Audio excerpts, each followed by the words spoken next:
Merci d'être avec nous sur Al24 News au sommaire de l'actualité de ce mercredi 3 décembre. Le président algérien Abdelmadjid Tebboune co-préside à Alger avec son homologue biélorusse Alexandre Loukachenko la cérémonie de signature de plusieurs accords et mémorandums d'entente dans divers domaines de coopération entre les deux pays et s'entretiennent en tête-à-tête.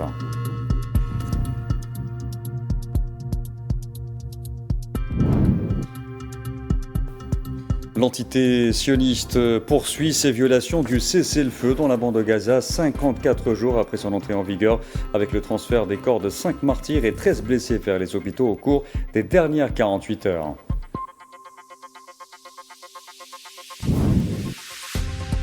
Moscou et Kiev se déclarent prêts à poursuivre les pourparlers sur le conflit en Ukraine au lendemain d'une réunion en Russie entre le président russe Vladimir Poutine et l'émissaire américain Steve Witkoff.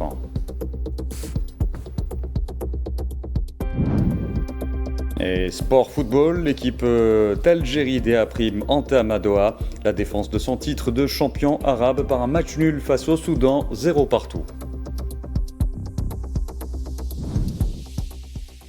Bonsoir à tous. Le président algérien Abdelmadjid Tebboune a co-présidé ce mercredi avec son homologue biélorusse Alexandre Loukachenko la cérémonie de signature de plusieurs accords et mémorandums d'entente dans divers domaines de coopération entre les deux pays. La cérémonie de signature s'est déroulée au siège de la présidence de la République à l'issue des entretiens entre le président algérien et son homologue biélorusse qui effectue une visite officielle en Algérie. Abdelmadjid Tebboune s'est félicité de la signature de ces accords ainsi que des résultats du forum économique algéro-biélorusse. لقد سررت اليوم بإجراء مباحثات مع فخامتكم ومعا قيمنا نتائج الخطوات التي قطعناها في مسار التعاون وتطرقنا إلى الخطوط العريضة لخارطة طريق تشمل التعاون المتعدد القطاعات في آفاق 2026-2027.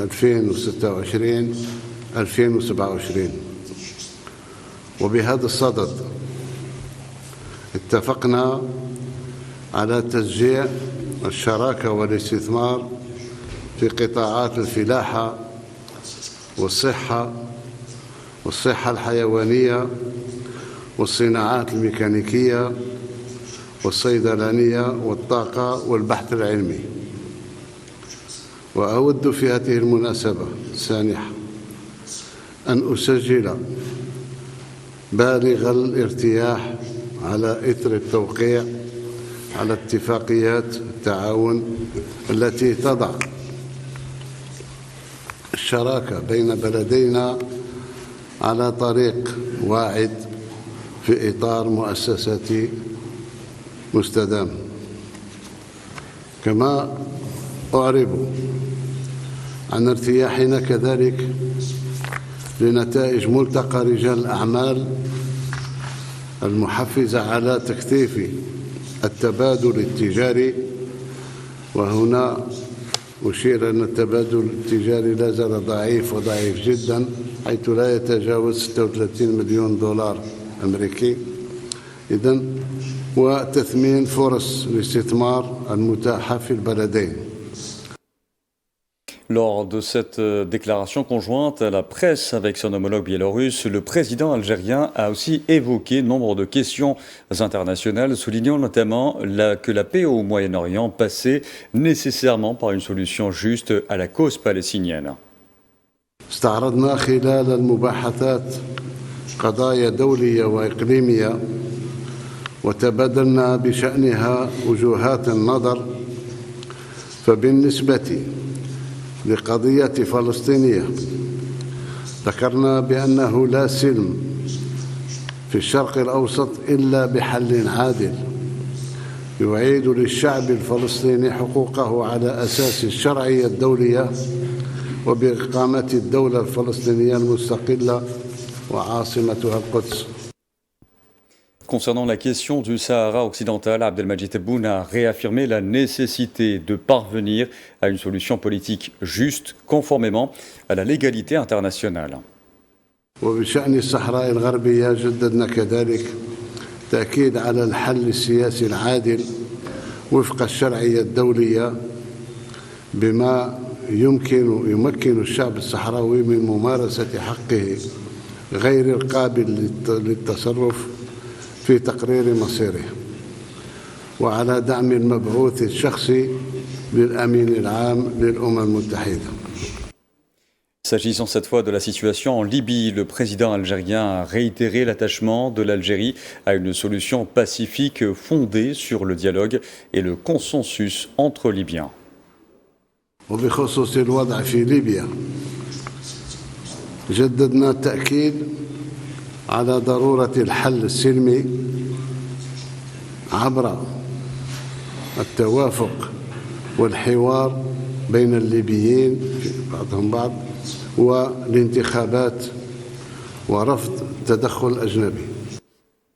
Avant la cérémonie de signature, le président algérien Abdelmadjid Tebboune s'est entretenu en tête-à-tête avec son homologue biélorusse Alexandre Loukachenko, qui effectue, je vous le rappelle, une visite officielle en Algérie.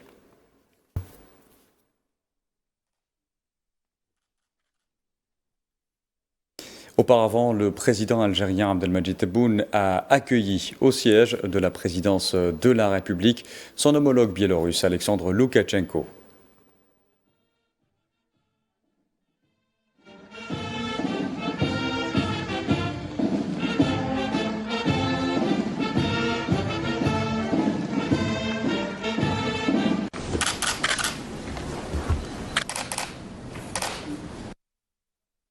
Et à l'entame de sa visite, le président biélorusse Alexandre Loukachenko s'est recueilli au sanctuaire des martyrs à Alger, à la mémoire des martyrs de la glorieuse guerre de libération nationale.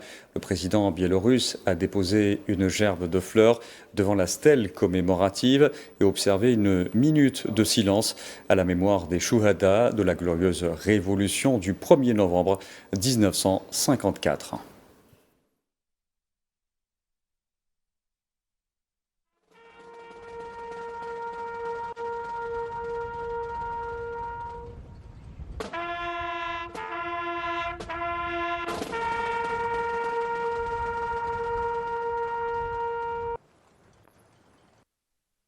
Le renforcement de la coopération bilatérale, c'est l'objectif affiché de la visite d'Alexandre Loukachenko à Alger, une coopération qui touche un large éventail de secteurs. En voici les détails avec Safouane Ben Sabri.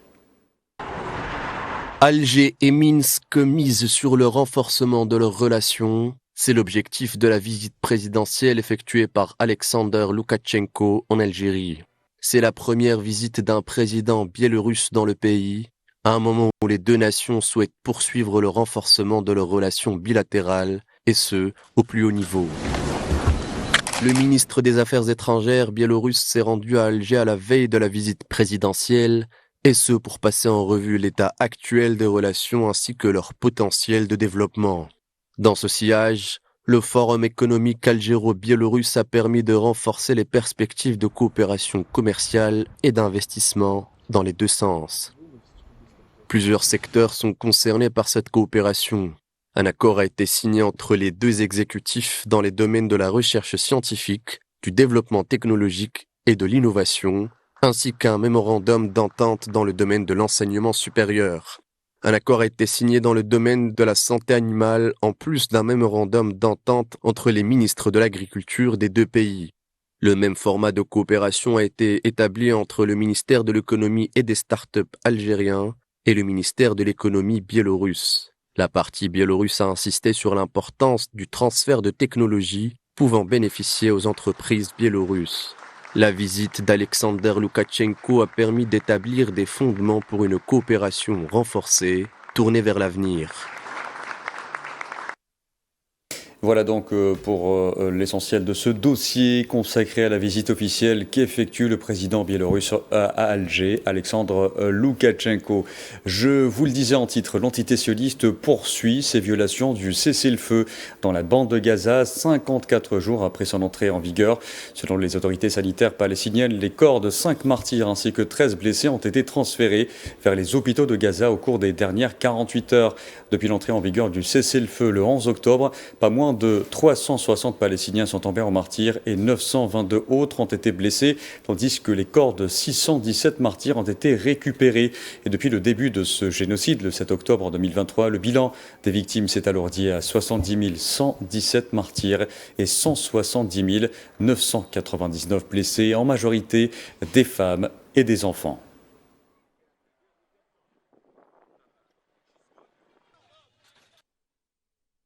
Après les multiples violations, les familles des victimes replongent malheureusement dans la peur et le désarroi. Des Palestiniens se sont rassemblés ce mercredi dans la ville de Gaza pour faire leurs adieux à leurs proches tombés en martyrs lors de frappes de l'entité sioniste.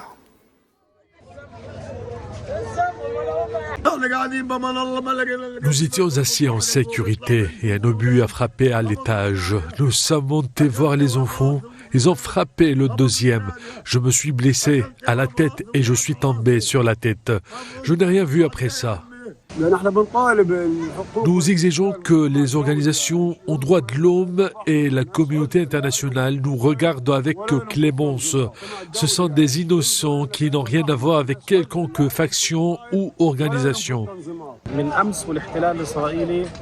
Depuis hier, l'occupation sioniste mène des opérations de ciblage clair dans la zone de Tofah, qui depuis plusieurs jours est la cible bombardée, et des avancées claires des forces d'occupation.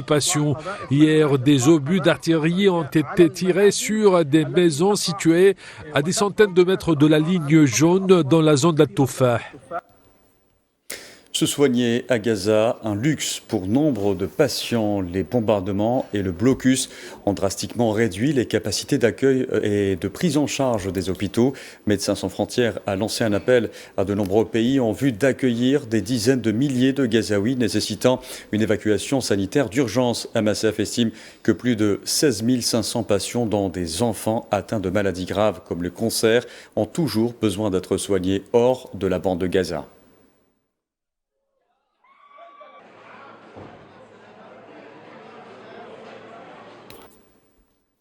Et au milieu des ruines laissées par 2 années de bombardement de l'entité sioniste, jaillit tout de même l'espoir, celui de jeunes hommes et femmes qui se disent oui pour fonder une famille.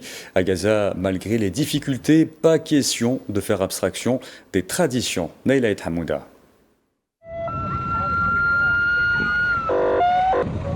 Des images inhabituelles. Sur une route éventrée par les bombardements sionistes, un convoi s'importe entre les ruines. Un cortège de voitures décorées avance lentement. Là, au cœur d'un paysage meurtri, au sud de la bande de Gaza, où l'on pensait plus revoir un jour ces scènes, a vu renaître la vie. 54 couples célèbrent un mariage collectif.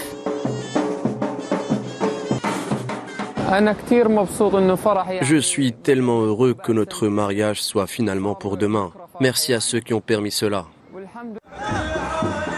Dans un territoire où le génocide sioniste a presque effacé les célébrations, ce mariage collectif marque une renaissance symbolique. Comme la majorité des 2 millions d'habitants de Gaza, ces couples ont été déplacés et manquent de tout. Logement, nourriture, sécurité. La situation pendant la guerre était très mauvaise, mais maintenant, grâce à Dieu, nous entamons un nouveau chapitre et nous espérons que Dieu nous accordera le succès et que la paix perdurera ainsi. Les festivités se déroulent à Khan Younes. Plusieurs centaines de personnes se sont rassemblées, drapeau palestinien en main, pour assister à une scène rare après 2 ans de génocide sioniste. Une célébration, une fête, un moment d'unité. Nous sommes vraiment heureux et joyeux en ce jour où Dieu a comblé ses enfants de bonheur après une guerre marquée par la mort, la perte de nombreux êtres chers et voisins et la destruction de nos maisons. Ce mariage a été un grand moment de joie pour tous les habitants de Rafah à Beit Hanoun. Dans une salle improvisée au milieu d'une ville en ruine, les couples montent sur scène sous les applaudissements. La musique résonne, les danseurs s'avancent, les drapeaux s'agitent.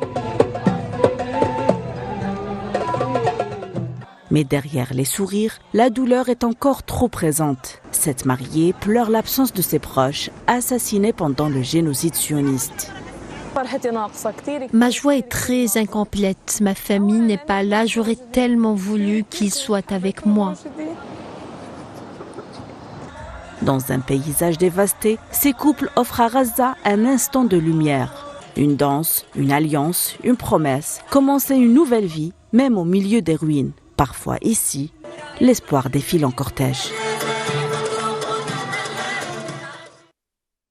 En Cisjordanie, les forces de l'occupation sioniste ont poursuivi leur incursion contre la ville de Tulkarem et ses 2 camps de réfugiés pour le 310e jour consécutif et contre le camp de Nour Shams pour le 297e jour, tandis que des opérations de démolition et de déblaiement se poursuivent à l'intérieur des camps.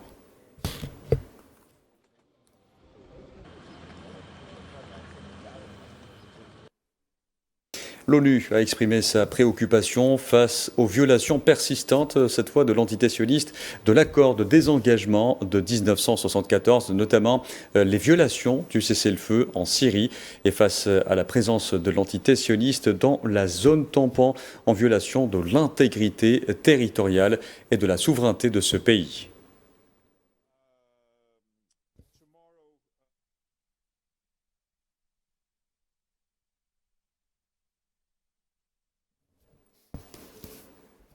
Dans l'actualité également, les ministres des Affaires étrangères de l'OTAN se sont réunis à Bruxelles ce mercredi pour discuter des questions de défense et du soutien à l'Ukraine. Dans sa déclaration liminaire, le secrétaire général de l'OTAN, Mark Rutte, a affirmé que les alliés devaient accélérer leur contribution au programme Pearl, un mécanisme de financement des armements pour l'Ukraine.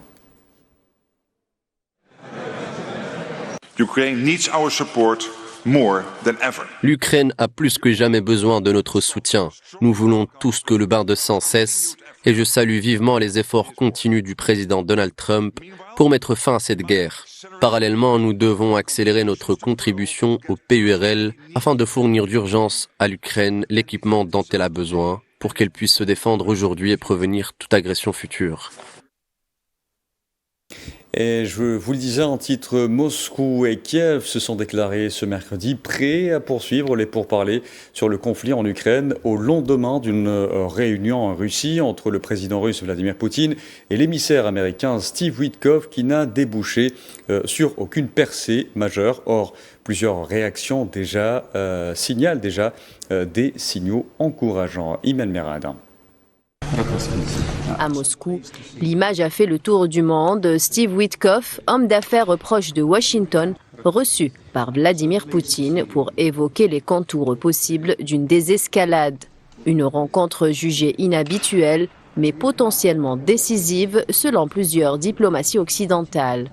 Depuis Bruxelles, l'Union européenne salue une initiative qui va dans le sens du dialogue, même si certains États membres insistent sur la nécessité de maintenir la pression sur Moscou tant qu'aucun engagement concret n'est pris. À Berlin comme à Paris, on évoque un moment à surveiller de près, un signe que Washington explore d'autres canaux pour relancer le processus de paix. À Kiev, en revanche, la prudence domine. Les autorités ukrainiennes disent prendre note, tout en rappelant que toute négociation doit inclure et non contourner l'Ukraine. Le président Zelensky souligne qu'aucun accord ne peut être discuté sans garantie claire sur la sécurité et le retrait russe. De son côté, le porte-parole du Kremlin applaudit la discrétion des pourparlers et y voit une issue à ce conflit. Nous supposons qu'il vaut mieux tenir des discussions en silence. Nous ne favorisons pas la diplomatie du mégaphone. Nous voyons aussi les Américains maintenir cette position. Le travail se fait maintenant au niveau des experts. Certains résultats précis doivent être atteints à ce niveau d'experts et ces résultats serviraient de base au contact, au plus haut niveau. L'échange direct d'opinion a eu lieu hier pour la première fois. Hier, quelque chose a été accepté, quelque chose a été rejeté comme inacceptable. C'est un processus normal de travail à la recherche d'un compromis. Du côté de l'ONU, Antonio Guterres parle d'un signal intéressant dans un contexte où les efforts diplomatiques se sont multipliés sans résultat tangible. Les Nations Unies y voient une fenêtre fragile mais réelle pour remettre la diplomatie au centre. Enfin, à Washington, la mise en planche reste extrêmement mesurée. Si le déplacement est présenté comme une initiative personnelle, plusieurs analystes estiment qu'il reflète surtout la volonté américaine de tester l'ouverture d'un canal indirect avec Moscou. Mettre fin à la guerre, garantir qu'ils ne seront plus jamais envahis ni attaqués, protéger la souveraineté et l'indépendance de l'Ukraine, acquise de longue date, afin qu'elle ne devienne pas un État fantoche, mais un État véritablement indépendant et souverain, et permettre à son économie non seulement de se redresser, mais aussi de prospérer, et d'écrire une page de prospérité. C'est ce que nous essayons de réaliser. Une visite courte mais lourde de symboles. Pour certains, un premier pas vers un apaisement. Pour d'autres, un simple geste sans portée réelle. Moscou et Kiev se sont déclarés mercredi prêts à poursuivre les pourparlers. Les prochains jours diront si la médiation Witkoff ouvre ou non une nouvelle phase dans la recherche d'une résolution pacifique du conflit. Je vous en parlais également en titre sport football. L'équipe d'Algérie des A' a débuté la défense de son titre de champion arabe par un match nul face au Soudan, 0 partout, ce mercredi au stade Ahmed Ben Ali à Doha pour le compte de la première journée du groupe D de la Coupe arabe de la FIFA 2025. Réduit à 10 durant toute la deuxième mi-temps après l'expulsion juste avant la pause d'Adam Ounas après avoir écopé de 2 cartons jaunes. Les Verts ont réussi à obtenir le point du match nul face à une bonne équipe soudanaise. Les hommes de Majid Bouguera joueront leur deuxième match samedi prochain à 14h30 heure algérienne face à Bahreïn avant de boucler la phase de poule contre l'Irak mardi à 18h. Malgré tout, un bon point de prix. Le plus important, c'est que on a su faire face à ce carton rouge qui nous a un peu déstabilisés. Les plans ont complètement changé par rapport à ce qu'on voulait faire en première et en deuxième mi-temps surtout. Et voilà, on va retenir la combativité. C'est vrai qu'en première mi-temps, on était, moi je trouve, un peu trop timide. Les joueurs se cherchent encore. On a eu quasiment que 2 séances, des joueurs qui sont venus la veille de match.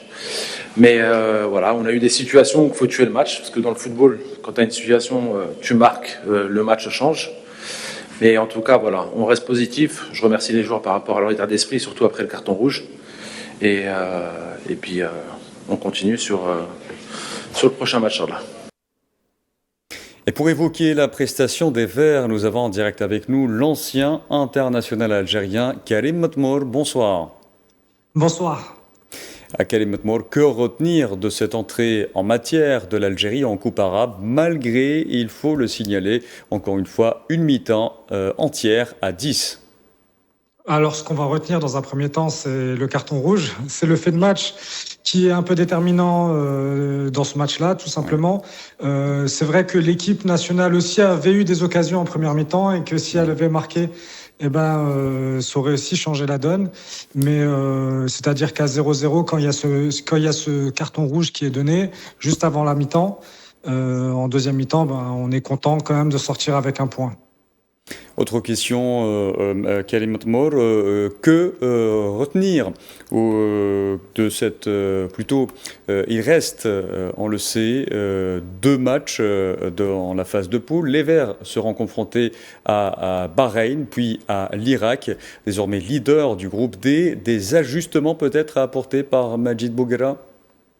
Oui, il y a beaucoup. Forcément, c'était le premier match et comme il l'a dit là dans la conférence de presse, c'était aussi un premier match où il y avait tout cet effectif qui jouait ensemble.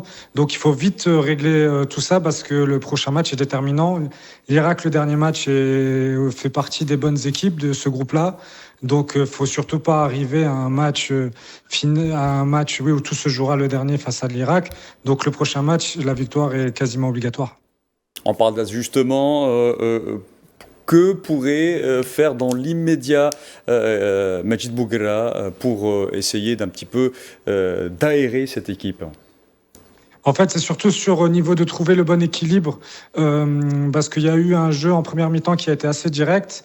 Et il n'y a pas eu pour moi d'équilibre entre jouer au football parce qu'il a des joueurs de ballon, alors qu'on a voulu tout de suite chercher, les joueurs, ils ont beaucoup cherché la profondeur, ils voulaient marquer, ça se voyait qu'ils étaient déterminés pour aller marquer. Il y a eu les occasions qui se sont créées, hein. Comme dit, au bout de 3 minutes, on a une tête qui celle-là, c'est avec un beau centre. Si on marque au bout de 2-3 minutes, le match aussi, ça permet de donner la confiance à tout le monde et de jouer ensuite plus sereinement. Ce qui n'a pas été le cas. Et après, avec la frustration, peut-être que c'est ça qui a amené le carton rouge. Donc, ce qu'il va falloir changer dans le prochain match, en tout cas améliorer et ajuster rapidement, c'est cet équilibre de jouer court, avec développer un fond de jeu, et les phases de transition comme il y a eu en première mi-temps. Karim Matmour, merci d'avoir répondu à nos questions. Avec plaisir. Karim Matmour qui est ancien international algérien, et c'est sur cette dernière information qu'on arrive à la fin de ce journal. Merci à vous de l'avoir suivi, excellente soirée à tous.